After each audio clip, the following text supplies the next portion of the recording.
The meaning of 1111. There's a beautiful film called I, Origin. A brooding young medical researcher makes love on a rooftop to an unforgettable woman he's just met. But somehow she eludes him before the night is out, leaving him without her name or her number. He doesn't know where she came from or where she went. He is haunted by her memory. The next day, he gazes out the window of a commuter train at an enormous billboard featuring only a close-up of a mesmerizing pair of hazel green eyes. The gaze goes right through him. Surely this is his lost lady. He glances at his digital watch. The time is 11:11 a.m. He looks up again, and the train has moved on. He departs the train, walks out of the station, and sees the same pair of unforgettable eyes in the same ad on a passing bus. As the bus moves on, it reveals a street address on a shop behind the bus, 1111. On his way home, he stops to buy razors at a drugstore and sees her eyes again in a magazine. The total on the receipt, $11.11. Yes, he finds her again. Yes, they marry. Yes, the ending is both tragical and magical, touching on soul destiny, love lost and found again beyond death, and the mysterious power of the unique windows to the soul found in each pair of eyes the world over. But what is the meaning of 1111? It has become a catchphrase, a mystical harbinger, an auspicious omen, a numerological blessing. One sees it everywhere now, and I note it down when I come upon it, and it is usually not without some synchronistic connection.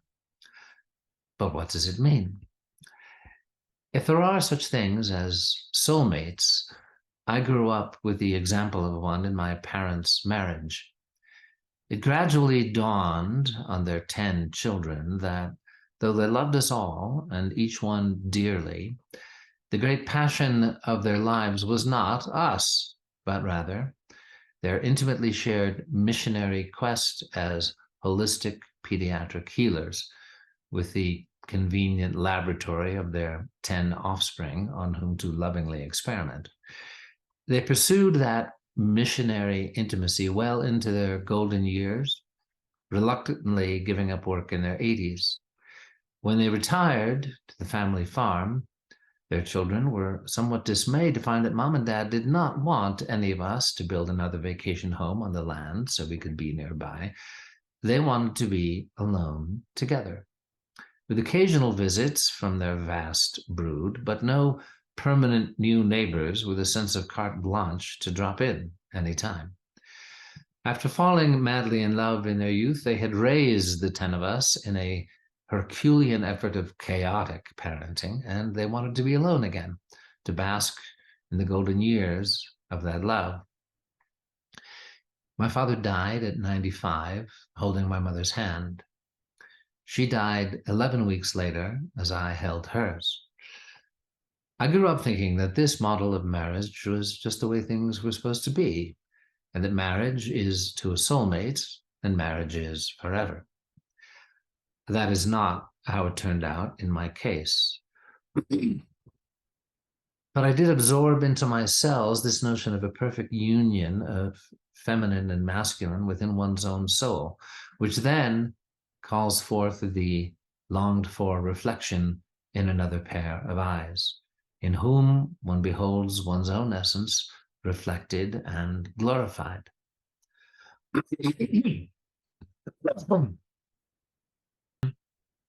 And my devotion to the divine feminine aspect of spirit, I learned that the reasoning, focused, linear, defender-protector energy of the masculine must inevitably come into balance within each soul with the receptive, feeling, intuitive, nurturing, compassionate qualities of the feminine. In my experience, this is a journey toward balance lasting many lifetimes. But that may be viewed as a theological controversy by those who reject the doctrine of reincarnation. We don't have to quibble about that. The dynamic is the same. Personally, I harbor serious doubts that the divine plan calls for the marvelous phenomenon of the unique human soul to flame out in one life, happy or miserable, loving or malicious, ambitious or slothful, left imperfect with unfulfilled yearnings and desires, to remain unexpressed for all eternity because, hey, you only live once. I don't think so. So there is in us this yearning for that balance. Within each one of us is the perfect pair of lovers, waiting to find that harmonious blending. And in some magic life or other, there may also be that meeting of the rumored perfect other, the legendary twin flame, with whom one finds the lost polarity, the mirror, the missing part of one's own being, parted eons before in the mysterious birth of soul consciousness. And this is the meaning of 1111. Twin pillars united within one soul, finding the twin pillars united in the beloved soul. A visual symbol of the completed soul embracing a completed soul. So now we come to alchemy, which is a vast subject of which I do not pretend to be a master, but the unique heritage and legacy of the Templars is bound up with this universal dynamic, which finds expression in many aspects of the Templar legend. The devotion to St. Mary Magdalene, whose mystical union with Christ is an article of faith for many Templars, though by no means a dogma of the order. The quest by a pure knight for the attainment of the Holy Grail, the image of the fair lady's scarf borne upon a spear in battle, the timeless image of the sword and the cup, defending the honor of a woman, any woman, fair or plain, young or old, rich or poor, charming or crude.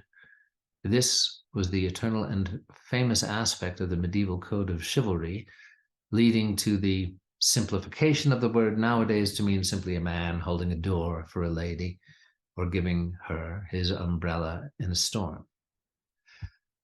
But in truth, this code was never the exclusive property of men, of knights. The medieval expression in the legends of knighthood is merely one manifestation of an ancient and universal code to be found the world over and found again and again throughout time. It is the defense of the sacred, of the purity of the soul herself, the protection and honoring of the best in us, the defense of the defenseless, the cherishing of the innocence of children, by the Father within each of us, by the Mother within each of us. Speaking of the protection of innocence, Andrew Harvey, who can be regarded as the founder of sacred activism in its modern sense, teaches that we must find that cause which breaks our heart. For it is there, in that heartbreak, where our passion for sacred justice will find its fuel renewed again and again, no matter how bleak the world may seem. For me, that heartbreak is at its most painful when I consider the abuse and trafficking of children. This is the ultimate opposite of the beauty of the human soul, the utterly selfish exploitation and abasement of innocence, the cynical disregard for the divinity of the human spirit via the violation and trashing of the bodily temple of defenseless child. Jesus of Nazareth reserved his harshest words for this crime, saying of those who offended these little ones that it were better for that man that a millstone be tied around his neck and he be cast into the uttermost depths of the sea. And we know that most abusers were abused. With justice, there should be compassion, but justice comes first. Well, no, not true. Actually, justice comes second. Protection comes first. Prevention comes first. cherishing of the child comes first. So the essence of the code of chivalry finds its highest expression where, in our adoration of our mother, father source, we cherish and nurture those blended qualities within us. When we meditate on them, act on them, reflect on them, until we come as near as may be to the perfection of the soul. The story is told of the revered yoga master, Paramahansa Yogananda, the great pioneer and avatar of yoga in the West. He dined with many guests at a fine house one day, sometime in the 1940s. A young girl of no more than 7 years gazed at him in fascination, mesmerized by his long and lustrous black hair, flowing luxuriantly over his shoulders, enhanced by the beauty of his eyes, the gentleness of his face, but impressed also by his almost careless air of majestic manhood. In the innocent way of children, she suddenly asked aloud, "Are you a man or a woman?" Without missing a beat, the great master smiled down at her and said, "Neither." To one who had long ago transcended identification with the body to identify with the passing gender of one incarnation, rather than with the perfected, alchemical, sacred, masculine, divine, feminine union of the soul, was unthinkable. Yet this amazing being also respected the power of the magnetism between the sexes and taught deep techniques whereby, rather than attempting to suppress the life force of the sex drive, as those in the religious life have attempted to do so unsuccessfully in the West, this sacred energy could be consciously transmuted and channeled up through the spine to the higher centers of awareness in the medulla oblongata and the 1,000-petaled lotus in the brain, wherein cosmic consciousness can be experienced through the ancient science of Kriya Yoga. If there were one miracle of conscious evolution, which I would wish to see suddenly manifested in the world, one great leap forward into a global realization, it would be the reconciliation of man to woman, of woman to man, through the deep soul awareness that we are not these bodies, that we have worn passing garments of both genders throughout many lives, seeking to perfect that balance of feeling and reason in the soul. It may be that the victim in this life was the abuser in a past one, and vice versa. If we can only let go of this fierce attachment to gender identity, we may yet find wisdom, compassion, and reconciliation, while still, of course, embracing the beauty of the expression of gender with all of its variety. First, however, justice must be served. The long toleration of the unacceptable must end. The sovereignty of each human soul must be protected. The revelations now unfolding are long overdue, and the world will not, I think, be the same. It will be too easy, however, to demonize the masculine for its essential assertive quality and to create a new imbalance. Now, I do not pretend to have all the answers to this complex dynamic, nor does the Templar legacy claim to have transcended or perfected some blissful path toward alchemical union.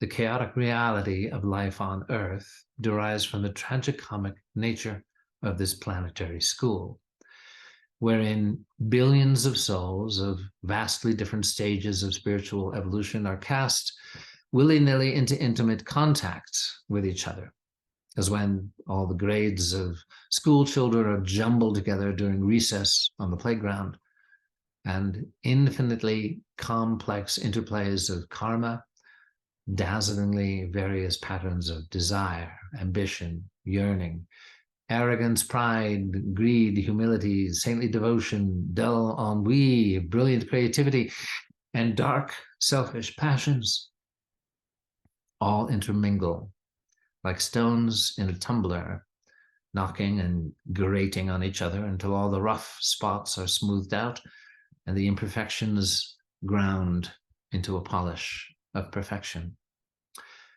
As for gender identity and sexual preference, it should be clear that those in whom the common pattern does not play out, those whose sense of the predominance of one quality over another is in flux or differs from what the world calls the norm, are souls who happen to be expressing in their identity and in their choice of a beloved the reality of their sovereign being and alchemical balance, which must be honored in every human soul, so long as no harm is done to another. For me, the choice was made eons ago in my adoration of the Divine Mother. She is not merely a convenient concept to me. She is an intimate reality. She is the cosmos made personal. She is the unknowable made known. The unmanifest absolute is the Father beyond creation, but the Mother is alive in every atom of space and sings in the farthest flung vibrations of the cosmic shout which gave birth to the universe. There are Templar men and women of many different paths and spiritual preferences of widely varying religious backgrounds. Not all will practice the same paths of meditation, nor will all see and commune with Source by the same name or through the same image. For Jesus, God was first and foremost the Father, his Abba, to whom he was the beloved Son. In India, God is often seen as Mother. In Islam, any image is rejected as the Great Spirit, the holy breath of life expressed in the ineffable word Allah, must never be confined to some narrow icon or seen as somehow incarnate in one mere human being. For followers of Gautama Buddha, the peace of the soul also transcends the notion of personal deity, and yet we find in Tibetan Buddhism a multiplicity of gods and goddesses. The interplay of human and divine creativity and spiritual seeking will not be denied nor limited. But for those in my spiritual family who still embrace the name Templar, we strive to uphold the simple essence of the code of the alchemy of the balance within. For there we find Father and Mother, judge and friend, lover and beloved, and there we find the inspiration to embody and practice sacred knowledge, to defend the oppressed, to protect women and children, to seek justice, and above all, to seek direct communion with Spirit on that path to which we are led. As the great scripture of India, the Bhagavad Gita, said long ago, by whichever path a soul approaches me, by that same path I also approach them.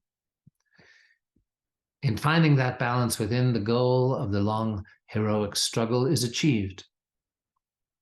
My saintly friend, Brother Bhaktananda, a wonderful monk of Self-Realization Fellowship, used to tell us, yes, you have all been born with a great destiny, the destiny of achieving blissful reunion with God.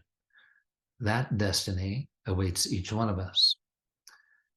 The Gita goes on to give a message to the knight within each soul, a message which echoes down the ages and rekindles divine fire within the restored orders of true chivalry. Lord Krishna says to the perfect disciple Arjuna, kill therefore with the sword of wisdom the doubt born of ignorance which lies in thy heart. Be one in yoga, in self-harmony, and arise, great warrior, arise.